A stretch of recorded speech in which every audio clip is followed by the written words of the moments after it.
नमस्कार मंडळी. तर आज आपण जाणून घेणार आहोत अंबरनाथच्या मंदिराबद्दलची माहिती. असे म्हटले जाते की हे जे मंदिर आहे एका रात्रीत पांडवांनी बनवलेले आहे. तर पांडवांनी वनवासात काही वर्ष अंबरनाथामध्ये घालवली होती. त्यानंतर त्यांनी एका रात्रीत मोठ्या मोठ्या दगडांनी हे मंदिर बांधले असे सांगितले जाते. त्यानंतर सतत कौरवाच्या मागे लागण्याच्या भीतीने त्याने हे ठिकाण सोडले. त्यामुळे मंदिराचे काम पूर्ण होऊ शकले नाही. वर्षानुवर्ष हवामानाच्या प्रकोपाचा सामना करणारे हे मंदिर आजही तसेच उभे आहे.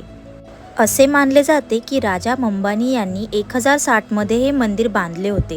पांडवकालीन मंदिर हे या मंदिराचे दुसरे नाव आहे.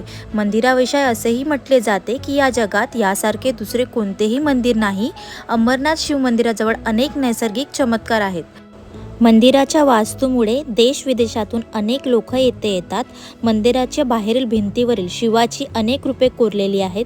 यासोबतच गणेश, कार्तिक